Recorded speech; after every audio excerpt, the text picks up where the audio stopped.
Harry Potter doesn't win because he's the strongest or the smartest. He wins because he stops waiting to be saved. This is the story of a protected child becoming a strategic warrior. It's a painful 7-year process, changing a boy from a cupboard under the stairs into a man standing alone in the forbidden forest. In the early years, Harry is, by all accounts, a passenger in his own life. He is a boy defined by his circumstances, not his choices. During his first 2 years at Hogwarts, his survival during the encounter with the Sorcerer's Stone and his battle with the Basilisk are not the result of tactical mastery or martial prowess. They are the result of luck, the direct intervention of Albus Dumbledore, and the residual, ancient protection of his mother's sacrifice. He is a target, shielded by walls he did not build and kept in the dark by mentors who believe that ignorance is a form of safety. He is the boy who lived, a title that implies he is something to be preserved. A fragile artifact of a war he barely understands. He relies on the physical protection of the Dursleys' home and the magical protection of the school's wards. He is a pawn on a board he cannot yet see, reacting to threats rather than anticipating them. But the Wizarding War is a relentless engine of change, and it demands the death of the boy to birth the soldier. The turning point is the graveyard in Little Hangleton. When Cedric Diggory dies, a boy who was just in the wrong place at the wrong time, the illusion of a safe magical school shatters permanently. Harry realizes the world is no longer a place of wonder, it is a battlefield. He sees the return of Voldemort not as a distant threat, but as a visceral reality that has already claimed a life. This is the trauma that begins to harden him. The comfort of the common room, the warmth of the Great Hall, and the guidance of his professors are no longer enough to insulate him from the encroaching darkness. He begins to experience the isolation of a soldier who knows that the front lines are moving closer to home. The proof of this transformation arrives in his 5th year. Dolores Umbridge, acting as an agent of the Ministry of Magic, strips the students of their ability to defend themselves. She turns the classroom into a theater of denial, refusing to acknowledge the reality of the war. In this moment, Harry stops waiting for instructions. He stops being the passive student who waits for a teacher to solve the problem. He founds Dumbledore's army in 1995. This is the critical juncture where Harry transitions from a student to an instructor. He isn't just learning to survive anymore, he is building a militia. He is identifying the necessity of combat readiness in a world that is actively trying to disarm the next generation. By teaching his peers, he forces himself to master the defensive arts, shifting his mindset from "how do I survive" to "how do I ensure we all survive." This leadership shifts his internal compass. Harry moves from reactive survival, waiting to be attacked and then responding, to active engagement. He begins to understand that he is not just a participant in this war, but a primary driver of the resistance. By the time the Battle of Hogwarts erupts, the transformation is complete. He is no longer the boy shivering in the shadows of the Shrieking Shack. He is a commander, alongside veterans like Minerva McGonagall and Kingsley Shacklebolt. He coordinates the defense of the school with the tactical focus of a seasoned combatant. He is no longer looking for an exit, he is looking for an opportunity to strike. The boy who once hid under an invisibility cloak to avoid trouble is now the enemy's primary, singular objective. The stakes are now absolute. The conflict forces Harry to accept the crushing weight of his own agency. He understands that the prophecy, the Horcruxes, and the loyalty of his friends are merely tools. The true weapon is his own resolve. This culminates in the final, harrowing trek into the Forbidden Forest. Forget the technicalities of the Elder Wand or the complex mechanics of the Horcrux connection for a moment. Focus entirely on the act itself. He enters the clearing not because he is forced by a spell, not because he is cornered by an army, but because he has calculated the cost and deemed it necessary. This is the ultimate peak of his agency. He is no longer fulfilling Dumbledore's plan. He is executing his own. He reaches into his pocket, finds the Resurrection Stone, and holds it for a heartbeat. In that silence, he is surrounded by the ghosts of his past, his parents, Sirius, Lupin. He could cling to them, he could let the grief paralyze him. Instead, he makes the most difficult choice of his life. He drops the stone into the dirt, he sheds the comfort of his past. He discards the memory of his parents to face his end with total, unclouded clarity. He is no longer the boy being protected by the ghosts of his parents.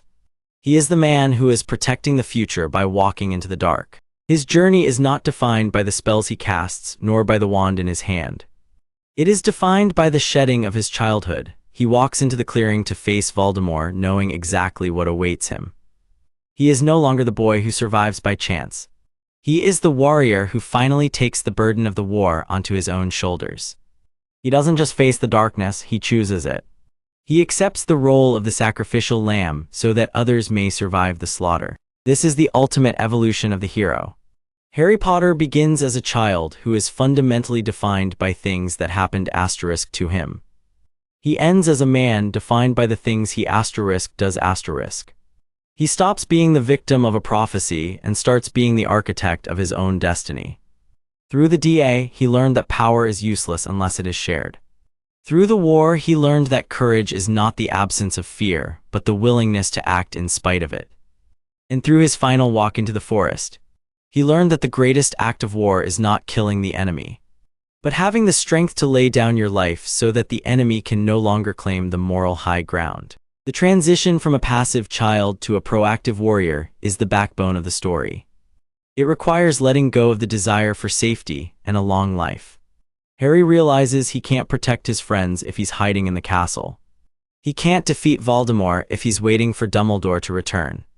He has to become a combatant. Consider the difference between the Harry of the first film and the Harry of the last. In the first film, he survives the encounter with Quirrell because he is a vessel for his mother's love. He is a shield. In the last film, he survives because he is a sword. He is the active force that dismantles the Horcruxes, one by one. He researches, he hunts, he strategizes, and he eventually lures the Dark Lord into a confrontation of his own making. He stops waiting for the villain to reveal his plan and starts forcing the villain to react to his. That is the essence of a warrior. He isn't just reacting to the world. He is changing it. Critics and fans often debate the nature of his victory. Was it the Elder Wand? Was it luck? Was it the Horcrux connection? While these magical elements provided the framework, they do not account for the character arc.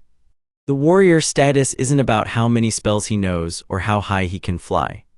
It is about his psychological willingness to endure the trauma of the war without losing his humanity. Many soldiers in the Wizarding War, like the Death Eaters, became monsters in the process of fighting. Harry, through his leadership of the DA and his refusal to use the killing curse as his primary tool, maintained his moral core. He stayed a warrior, not a murderer. Even when faced with the absolute evil of Voldemort, he uses the disarming charm, a testament to his refusal to let the war dictate his morality. This distinction is what makes his final act in the Forbidden Forest so potent. He is not going to the forest to kill, he is going there to ensure that the cycle of violence ends with him. He is the pivot point, he is the one who stops the spinning wheel of the Wizarding Wars. By choosing to die, he forces Voldemort to be the one who makes the final, fatal mistake, the mistake of hubris. He turns his own death into a tactical maneuver. He understands that by presenting himself as the final sacrifice, he is stripping Voldemort of his greatest weapon, the fear of death. The war forced a jump from school defensive spells to real, lethal combat, and it ended Harry's childhood in months. Looking at him, you see a boy forced to grow up way too fast. His PTSD, his bursts of rage, his moments of doubt, these are the signs of a soldier who has seen too much. And yet he never breaks, he bends, he suffers, but he stays standing. He carries the weight of the Horcrux hunt, the missing, and the future, all while dealing with the loss of his mentors. When Neville Longbottom speaks for the DA, he speaks for the army Harry built from scratch. He knows Harry did more than give them a name, he gave them a foundation. He gave his peers the tools to protect their own lives. That is what a leader does. A leader doesn't just stand at the front and take hits.